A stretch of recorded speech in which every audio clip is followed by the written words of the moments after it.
Did you know that experts estimate the average American senior home contains over 300,000 items, but fewer than 5% of them hold true emotional or practical value? Think about that for a moment. A lifetime of saving, keeping, and holding on, only to realize that most of it has quietly become clutter. Not memories. Not treasures. Just weight. Picture this, opening a closet and watching old coats tumble down, walking into an attic where boxes are stacked so high you don't even remember what's in them, or stepping into a garage that hasn't held a car in years because it's crammed full of someday things. For so many older women, it's not just clutter, it's a wall of guilt. The guilt of what if my kids want this someday? The fear of what if letting go erases my memories? And so the stuff stays, and with it, the stress grows. But here's the truth you don't often hear: decluttering doesn't have to hurt. You don't have to choose between your memories and your peace of mind. There's a way to organize a lifetime of belongings without painful regret, and it starts with a simple shift in how you see your things. So before we dive in, do me a favor, hit like and subscribe, because what you're about to hear isn't just about cleaning up a house. It's about giving yourself the calm, the clarity, and the freedom you've more than earned. After all, your peace of mind is worth far more than another dusty box of stuff. Meet Beatrice B.A. Hollander, 83 years old, a retired high school drama teacher from Michigan. For decades, B.A. lived for the stage, not Broadway, but the small auditorium where she coached nervous teenagers into confident performers. She loved every spotlight, every opening night, and every program her students handed her with pride.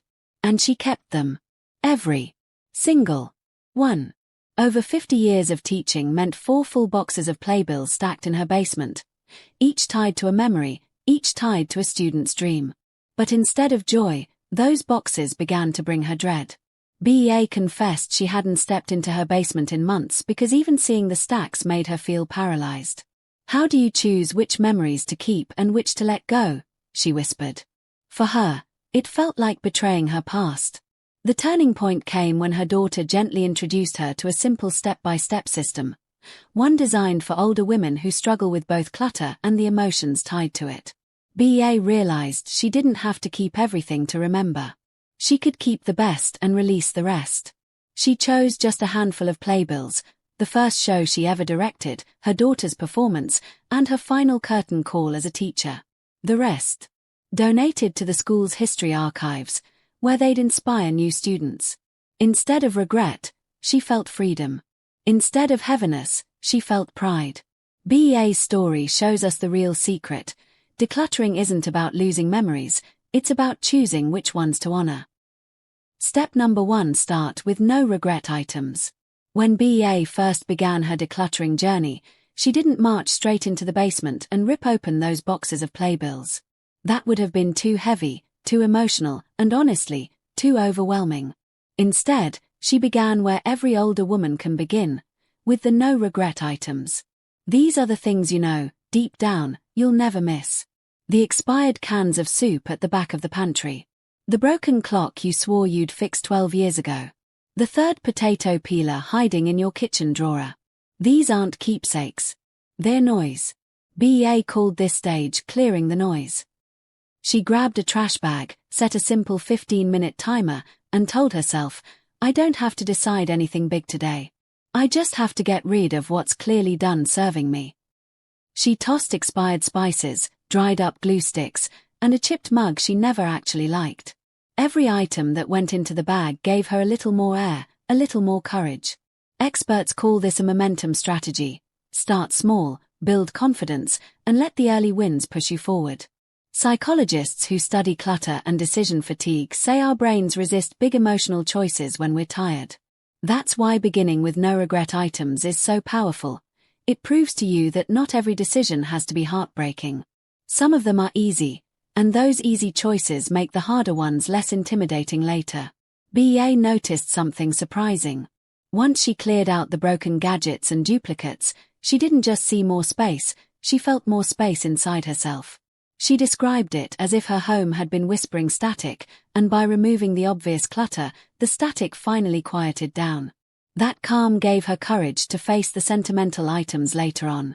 This is the step many older women overlook. They jump straight into the hard stuff, old photos, letters, or heirlooms, and feel crushed by guilt. But the real key is to warm up your decision-making muscles. By starting with the easy wins, you set yourself up for success instead of failure. So here's your challenge today. Look around your home and fill one small bag with things you won't regret letting go of. Expired pantry food. Duplicate scissors. A burnt-out lamp bulb. Then, take that bag out of the house. Not tomorrow, today. Because even one bag gone is one less burden on your heart. And just like BEA, you'll notice something shift. It's not just about clearing space on your shelves, it's about clearing space in your mind. Step number 2: choose one memory per category. Once BEA had cleared the no-regret items, she faced the tougher pile, the boxes of playbills stacked in her basement. 50 years of programs, each tied to memories of her students and her career. At first, the weight of it felt impossible. How do you choose between 50 years of stories? She asked. The truth is, you don't.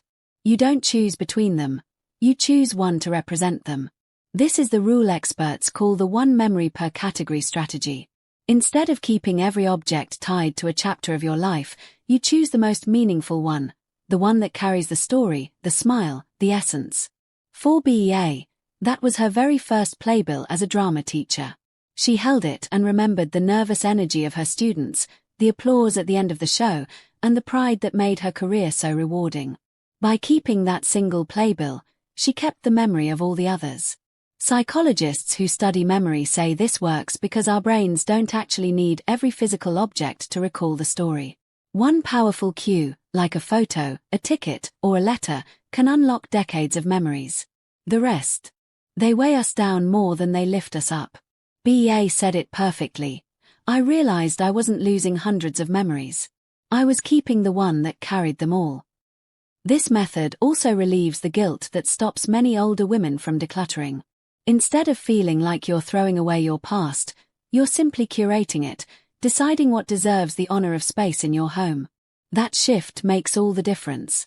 For some, this might mean keeping one cookbook instead of 15, one framed photo instead of 20 scattered albums, or one set of teacups instead of a dozen mismatched mugs.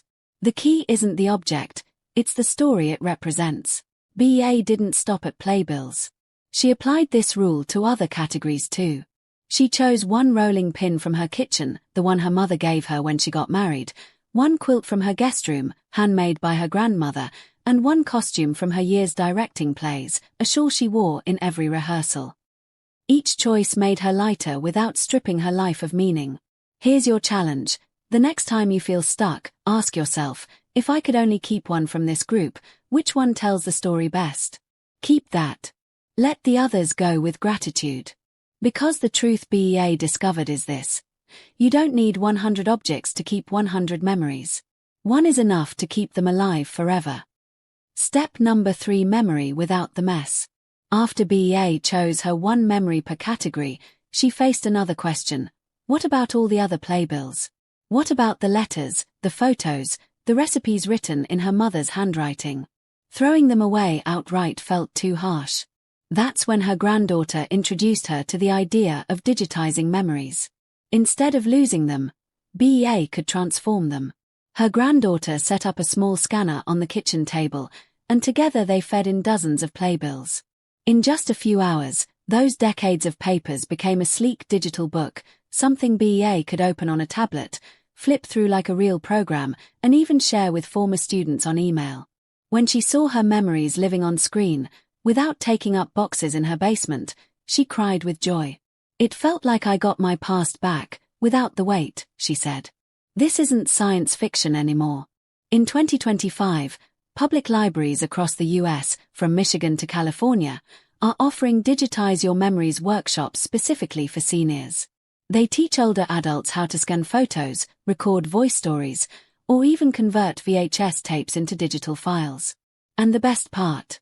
Many of these programs are free or low cost, supported by community grants. Here's why this method works. Memories don't live in the object, they live in the story. When you digitize, you're not erasing your past, you're preserving it in a form that's safe, shareable, and space-saving. Imagine turning old handwritten letters into a PDF you can send to your children, or scanning hundreds of photos into one sleek album you can flip through without needing a bulky box in the closet. For seniors with limited storage space, this is freedom. BA didn't stop with her playbills. She digitized her family recipes, organizing them into an online book her children now cook from. She recorded herself narrating funny behind-the-scenes stories from her drama productions, which her granddaughter saved as audio files. Suddenly, BA's clutter wasn't a burden, it was a living archive, accessible to her family anytime, anywhere. Experts also say digitizing can reduce family conflict. Instead of fighting over who inherits the photo albums or recipe cards, everyone can have a copy. No guilt. No arguments. Just preserved legacies. So if you're standing in front of a mountain of papers, photos, or keepsakes, don't think in terms of throwing away. Think in terms of upgrading.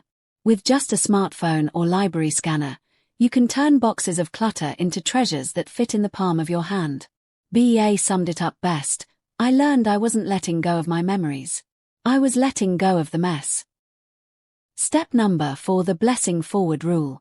One of the hardest parts of decluttering for older women isn't the physical effort, it's the emotional weight. Every object feels like a piece of identity, a reminder of a moment, a connection to someone loved. That's why experts recommend a powerful mindset shift. Don't think of it as losing, think of it as blessing forward. BA struggled with this herself. Her basement still held racks of costumes from school plays she directed in the 1970s and 80s. Bright sequin jackets, Shakespearean gowns, even a pair of oversized clown shoes. Each one carried memories of laughter, stage lights, and nervous kids who grew into confident performers.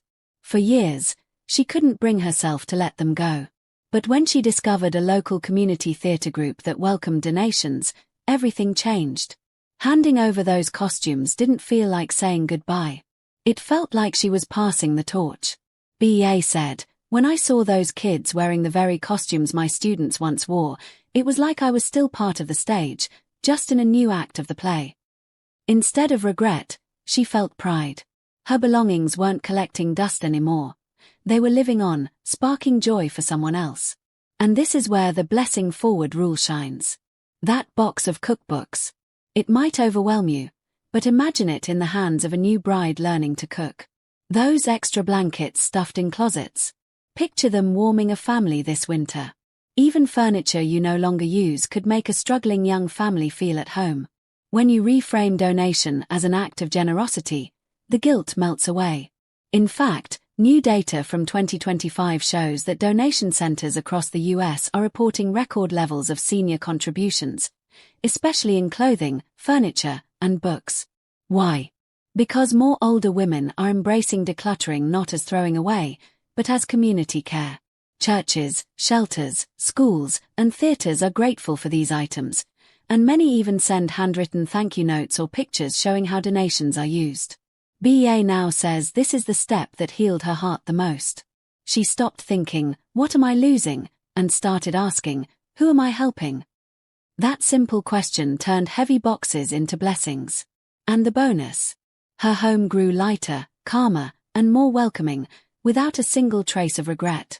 So, the next time you hesitate with an item in hand, try whispering BA's mantra: "This isn't leaving me, it's blessing someone else."